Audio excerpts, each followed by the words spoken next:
유진 성도입니다. 열왕기하 14장.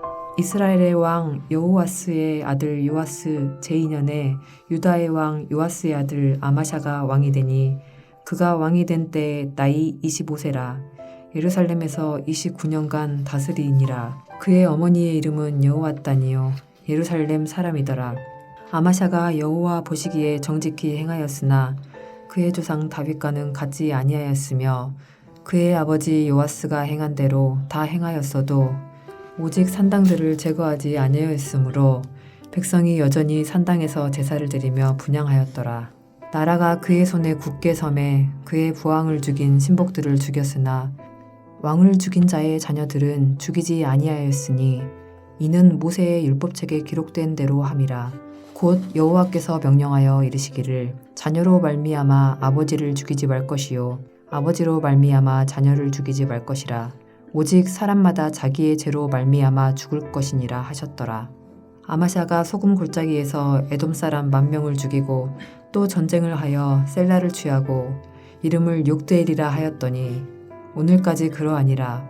아마샤가 예후의 손자 여호와스의 아들 이스라엘의 왕 요아스에게 사자를 보내 이르되 오라 우리가 서로 대면하자 한지라. 이스라엘의 왕 요아스가 유다의 왕 아마샤에게 사람을 보내 이르되 레바논 가시나무가 레바논 백향목에게 전가를 보내어 이르기를 내 딸을 내 아들에게 주어 아내로 삼게 하라 하였더니 레바논 들짐승이 지나가다가 그 가시나무를 짓밟았느니라. 내가 에돔을 쳐서 파하였으므로 마음이 교만하였으니 스스로 영광을 삼아 왕궁에나 내 집으로 돌아가라. 어찌하여 화를 자취하여 너와 유다가 함께 망하고자 하느냐 하나.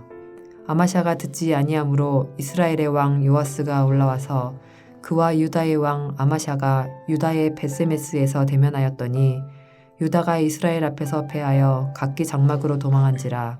이스라엘 왕 요아스가 벳세메스에서 아하시야의 손자 요아스의 아들 유다 왕 아마샤를 사로잡고 예루살렘에 이르러 예루살렘 성벽을 에브라임 문에서부터 성 모퉁이 문까지 400규빗을 헐고 또 여호와의 성전과 왕궁 곳간에 있는 금, 은과 모든 기명을 탈취하고 또 사람을 볼모로 잡고서 사마리아로 돌아갔더라.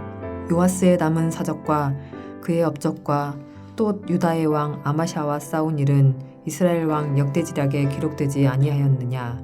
요아스가 그의 조상들과 함께 자매 이스라엘 왕들과 사마리아에 함께 장사되고 그의 아들 여로보암이 대신하여 왕이 되니라. 이스라엘의 왕 여호아스의 아들 요아스가 죽은 후에도 유다의 왕 요아스의 아들 아마샤가 15년간을 생존하였더라. 아마샤의 남은 행적은 유다 왕 역대지략에 기록되지 아니하였느냐. 예루살렘에서 무리가 그를 반역한 고로 그가 라기스로 도망하였더니 반역한 무리가 사람을 라기스로 따라보내 그를 거기서 죽이게 하고 그 시체를 말에 실어다가 예루살렘에서 그의 조상들과 함께 다윗성에 장사하니라. 유다 온 백성이 아사랴를 그의 아버지 아마샤를 대신하여 왕으로 삼으니 그때에 그의 나이가 16세라.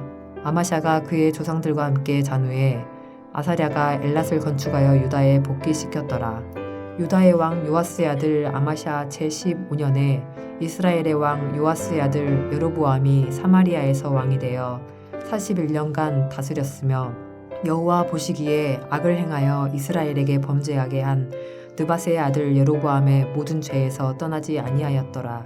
이스라엘의 하나님 여호와께서 그의 종 가드에벨 아mit대의 아들 선지자 요나를 통하여 하신 말씀과 같이 여로보암이 이스라엘 영토를 회복하되 하맛 어기에서부터 아라바 바다까지 하였으니 이는 여호와께서 이스라엘의 고난이 심하여 매인자도 없고 노인자도 없고 이스라엘을 도울 자도 없음을 보셨고 여호와께서 또 이스라엘의 이름을 천하에서 없이 하겠다고도 아니하셨으므로 요아스의 아들 여로보암의 손으로 구원하심이었더라.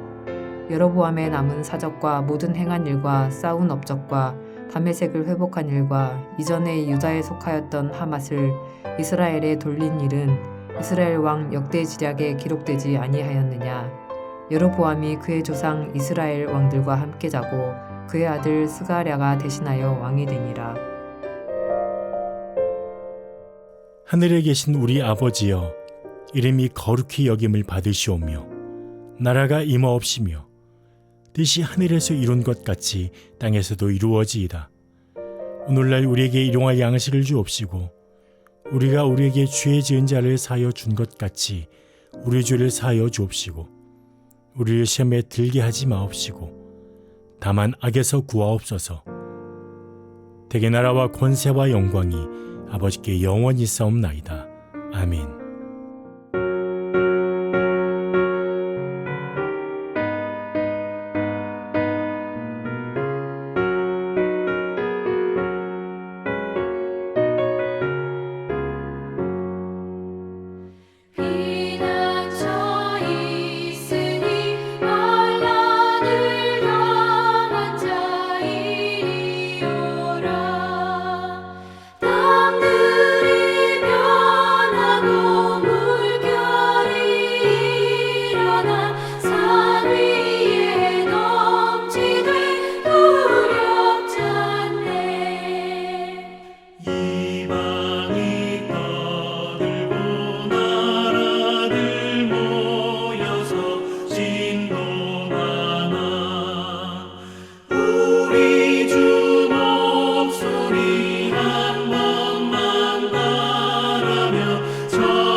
오늘 함께 오신 하나님의 말씀은 구약성경 사무엘상 5장 1절부터 12절까지 말씀입니다.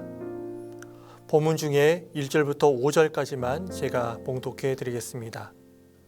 블레셋 사람들이 하나님의 궤를 빼앗아 가지고 에벤에셀에서부터 아스돗에 이르니라. 블레셋 사람들이 하나님의 궤를 가지고 다곤의 신전에 들어가서 다곤 곁에 두었더니 아스돗 사람들이 이튿날 일찍이 일어나 본즉 다곤이 여호와의 궤 앞에서 엎드려져 그 얼굴이 땅에 닿았는지라. 그들이 다곤을 일으켜 다시 그 자리에 세웠더니 그 이튿날 아침에 그들이 일찍이 일어나 본즉 다곤이 여호와 궤 앞에서 또 다시 엎드려져 얼굴이 땅에 닿았고 그 머리와 두 손목은 끊어져 문 지방에 있고 다곤의 몸뚱이만 남았더라. 그러므로 다곤의 제사장들이나 다곤의 신전에 들어가는 자는 오늘까지 아스돗에 있는 다곤의 문지방을 밟지 아니하더라. 아멘. 샬롬. 오늘 또 말씀 속에 승리하는 하루 되시기를 주님으로 간절히 축원합니다. 오늘 본문은 하나님의 언약궤를 약탈한 블레셋에 임한 하나님의 재앙에 대해서 다루고 있습니다. 사랑하는 여러분, 언약궤가 무엇입니까? 언약궤는 하나님의 임재의 상징물입니다. 이 언약궤를 이스라엘은 대동하여서 블레셋과의 전쟁에서 승리를 거두고자 하였습니다. 언약궤만 그들에게 있으면 그들은 백전백승할 줄 알았습니다. 그렇지만 결과가 어떻게 됐습니까? 이스라엘은 도리어 참패를 당하고 언약궤마저 블레셋에게 빼앗기고 맙니다. 물론 이는 언약궤의 주인이신 하나님께서 힘이 없어서가 아니라 이스라엘 백성들이 하나님과의 그 올바른 관계를 가지지 않고 언약궤 그 자체가 무슨 신비로운 힘을 가진 것처럼 맹목적으로 의지하는 그 잘못을 범한 데에 대한 하나님의 심판의 결과였습니다. 그런데 하나님의 임재의 상징물이 언약궤가 블레셋 사람들에 의해서 약탈됨으로써 하나님의 이름이 블레셋 가운데서 그리고 이방 족속들 가운데서 멸시와 모욕을 받을 수도 있었습니다. 이에 하나님께서는 당신의 거룩하신 이름이 이방인 가운데서 모욕과 멸시당한 것을 막고 우상이 살아계신 하나님보다 뛰어나다라고 생각하는 이 블레셋 사람들에게 하나님께서 이방 신들보다 더 뛰어나심을 선포하기 위해서 언약궤를 약탈한 블레셋에게 지금 재앙을 내리십니다. 좀 더 자세히 그 본문을 들어가 보면요, 오늘 우리가 함께 읽은 이 사무엘상 5장 1절부터 12절의 본문을 보면 하나님께서 블레셋에게 내린 재앙이 두 가지가 있음을 우리는 보게 됩니다. 그 첫 번째가 무엇입니까? 바로 블레셋 사람들이 하나님의 언약궤를 보관한 아스돗 신전에 있는 블레셋의 대표적인 우상인 이 다곤의 신상을 파괴하신 그런 일입니다. 본문 1절부터 5절까지의 말씀을 보십시오. 블레셋 사람들은 이스라엘에게서 빼앗아 온 이 언약궤를 자기들의 신전 안에 둡니다. 이것은 무엇이죠? 다곤 신상 앞에서 하나님의 언약궤를 바친 거예요. 그 이유가 무엇일까요? 블레셋의 신이 이스라엘이 섬기는 그 신보다 뛰어나다라는 것을 과시하기 위함이었습니다. 블레셋의 신이 이스라엘이 섬기는 신보다 더 위대하고 뛰어나기 때문에 이스라엘은 패배하고 자신들이 이겼음을 지금 과시하고 있는 거예요. 그들은 이스라엘 하나님 여호와가 아무것도 아니라고 저주하고 지금 경멸하고 있으며 더 나아가서 자신들의 승리를 이끌어준 다곤을 지금 찬양하고 있습니다. 그렇지만 성경을 보시면요, 언약궤가 이스라엘에게서 블레셋 사람들에게 넘어간 것은 하나님의 능력이 부족하거나 혹은 그들이 섬기는 블레셋 사람들이 섬기는 그 우상, 그 다곤이 훨씬 이 하나님보다 뛰어나서가 아니라는 것을 우리는 잘 알 수 있습니다. 오히려 성경은 이스라엘 범죄에 대한 하나님의 진노이자 벌로서 하나님께서 이스라엘을 떠나신 것이라고 지금 증거하고 계십니다. 우리가 잘 아는 사사기 21장 25절 말씀을 보시면 이렇게 나와 있죠. 사람이 각각 자기의 소견에 옳은 대로 행하니라. 사사시대의 이스라엘 백성들은 타락했습니다. 특히 엘리의 두 아들인 이 홈리와 비느하스를 보십시오. 이 홈리와 비느하스는 결코 평범한 사람들이 아닙니다. 이 홈리와 비느하스가 어떤 사람입니까? 바로 제사장들입니다. 근데 제사장들인 그들이 타락했습니다. 제사장인 그들이 이렇게 타락했기 때문에 이스라엘 백성들은 어땠을까요? 안 봐도 비디오라는 거예요. 제사장도 타락했는데 이 이스라엘 백성들은 더 타락했다는 것이에요. 그리고 그들은 자신들의 죄를 회개하지도 않은 채 하나님의 언약궤를 자신들의 전쟁 승리의 도구로 이용하려고 했습니다. 그저 언약궤를 자신들을 도와줄 그냥 부적으로 생각을 한 것이죠. 그런데 언약궤를 다곤의 신전에 두고 난 다음 날 이상한 일이 벌어집니다. 그 이상한 일은 뭐냐면 다곤 신상이 하나님의 궤 앞에 엎드려져 얼굴을 땅에 박고 있었습니다. 이상하게 생각한 블레셋 사람들은 다곤 신상을 일으켜서 다시 그 자리에 세웠습니다. 그런데 그 이튿날 또다시 이상한 일이 일어납니다. 이번에는 어떤 일이 일어납니까? 그 세워두었던 다곤 신상이 또 다시 엎드려져 얼굴이 땅에 닿았고, 이번에는 얼굴만 땅에 닿은 것이 아니라 그 머리와 두 손목이 끊어져서 문지방에 있고 다곤의 몸뚱이만 남겨져 있었습니다. 사랑하는 여러분, 하나님께서 이 사건을 통해서 블레셋 사람들에게 주시고자 하는 교훈이 무엇일까요? 그리고 이 사건을 통해서 지금 이 시대를 살아가고 있는 저와 여러분에게 주시고자 하는 교훈이 무엇일까요? 그 메시지는 무엇일까요? 그것은 오직 여호와 하나님만이 참 하나님이시고 참 신이시라는 것을 우리 가운데 알려주고 싶으셨다라는 것입니다.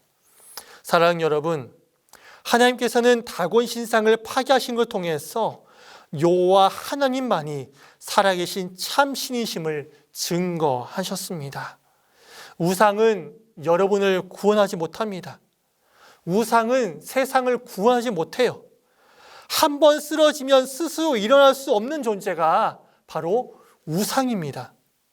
하나님의 권능에 의해서 쓰러진 자기 자신도 일으켜 세우지 못한 자가 자기 자신이 일어나지 못하고 다른 사람이 일으켜야지만 일어날 수 있는 그 우상이 어떻게 남을 구원할 수 있겠습니까? 자기 자신도 구원할 수 없는 자가 어떻게 남을 구원하고 세상을 구원할 수 있겠습니까? 자기 몸뚱이도 지키지 못한 자가 어떻게 독한 종기장에서 자기 백성을 구원할 수 있겠습니까? 이렇게 자기 자신도 구원하지 못한 존재가 우상인데 안타까운 것은 지금도 세상에 많은 사람들이 더 화려한 우상, 더 큰 우상을 만들기에 혈안이 되었다는 것이에요. 더 화려하게 조각을 하면, 더 화려한 우상을 만들면 그 화려한 우상이 자기를 구원해 줄 줄을 아는 거예요. 더 큰 우상을 만들고 더 많은 그런 값을 들여서 우상을 세우면 그것이 자신을 구원해 줄 줄 아는 사람들이 지금도 우리 주변에 얼마나 많은지 모른다는 것입니다. 하지만 여러분, 그들은 모르지만 우리는 알고 있습니다. 우리는 누가 진정한 참된 신이고 살아계신 신인지 분명하게 알고 있습니다. 그런데 사랑하는 여러분, 우리만 아는 데서 그쳐서는 안 됩니다. 지금도 세상의 수많은 사람들은 우상이 우리 하나님보다 더 뛰어나다고 생각하고 있습니다. 그것이 자신들을 구원해 줄 것이라고 지금도 헛되이 잘못 생각하고 있는 사람들이 얼마나 많은지 모릅니다. 특히 코로나로 인해서 힘든 이때에 우상들을 섬기고 우상들을 조각하고 우상들을 만드는 그런 자들이 훨씬 더 많아졌다라고 합니다. 사랑하는 여러분, 이러한 사태 가운데, 이러한 지금 세상의 그런 것에 우리는 분노해야 합니다. 분노해야 된다는 거예요. 그저 내가 사는 게 힘들어서 그냥 나만 잘 믿으면 되지 라고 하는 그런 안일한 태도를 가져서는 안 된다라는 것입니다. 사랑하는 여러분, 분노해야 됩니다. 아덴의 수많은 우상들을 보면서 분노했던 사도 바울처럼 우리도 세상의 우상들을 보면서 분노해야 합니다. 그리고 그 분노는 세상 사람들이 우상의 허구성을 깨닫고 하나님께로 돌아오도록 복음을 힘써 전파한 대로 연결되어야 합니다.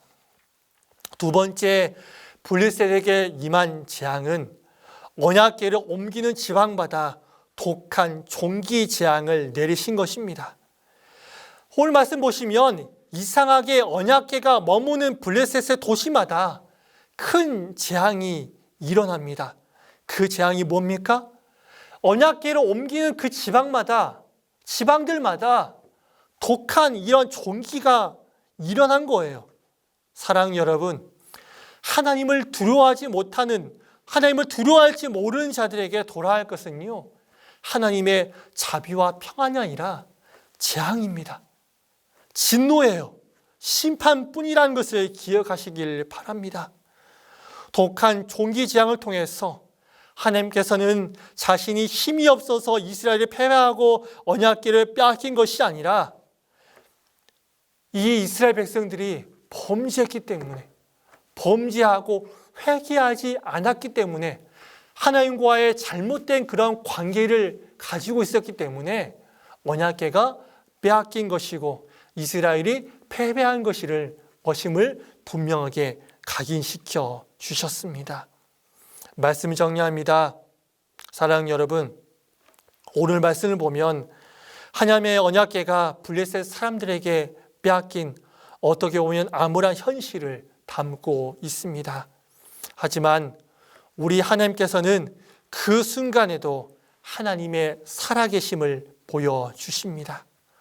누가 진정한 신이심을 보여주십니다. 하나님은 이방 신상과 이방 사람들을 치시고 벌하십니다. 우상이 이 심판에서 그들을 구원해 줄 수 없음을 분명하게 보여주십니다. 사랑하는 여러분, 하나님을 두려워할지 모르는 자에게 남는 것은 심판뿐임을 기억하시기 바랍니다. 그렇다면 여러분은 어떻습니까? 혹 하나님을 섬긴다고 말하면서도 물질주의와 성공주의와 개인주의의 우상 속에 살고 있지는 않으십니까? 어떤 조각을 만들어서 섬기는 것, 그것만이 우상이 아니라 하나님보다 더 귀하게, 더 소중하게, 더 존귀하게 생각하는 것이 있다면 그것이 바로 우상입니다. 그것을 내려놔야 된다는 것입니다. 그것이 여러분을 결코 구원할 수 없습니다. 또한 우리는 능하신 그분의 손 아래에 겸손해야 합니다. 자신을 높이는 자가 아닌 겸손한 자만이 하나님의 손의 심판을 면할 수 있으며 능하신 하나님의 손의 도우심을 받을 수 있음을 우리는 기억해야 합니다. 사랑하는 여러분, 하나님이 떠나시면 아무것도 아닙니다. 언약궤 그 자체가 힘이 있는 것이 아니라 그 언약궤 가운데 하나님께서 함께 하시기 때문에 그 언약궤가 힘이 있음을 분명하게 믿으시기를 바랍니다. 이것을 기억하며 정말로 우리 모두가 하나님 앞에서 늘 겸손한 자로 사시기를 간절히 바랍니다. 그리고 다른 어떤 것보다 하나님만을 참된 신으로 보시면서 살아가시는 우리 모든 성도 되시기를 주임으로 간절히 축원합니다. 아멘. 기도하겠습니다. 사랑과 은혜와 풍성하신 하나님 아버지, 오늘 말씀 통하여 누가 진정한 살아계신 신인지 우리에게 알려주심을 감사드립니다. 하나님, 우리가 죽은 신을 섬기고 우상을 섬기는 자가 아닌 살아계신 하나님만을 섬기는 자가 되게 하여 주시옵소서. 그 안에서 누리며 그 안에서 평안을 경험하는 우리가 되게 하여 주시옵소서. 그리고 다른 것에서 정말 아버지 하나님 우리가 교만한 자가 아니라 그 안에서 늘 겸손한 자가 되게 하여 주시옵소서. 예수님의 이름으로 기도드립니다. 아멘.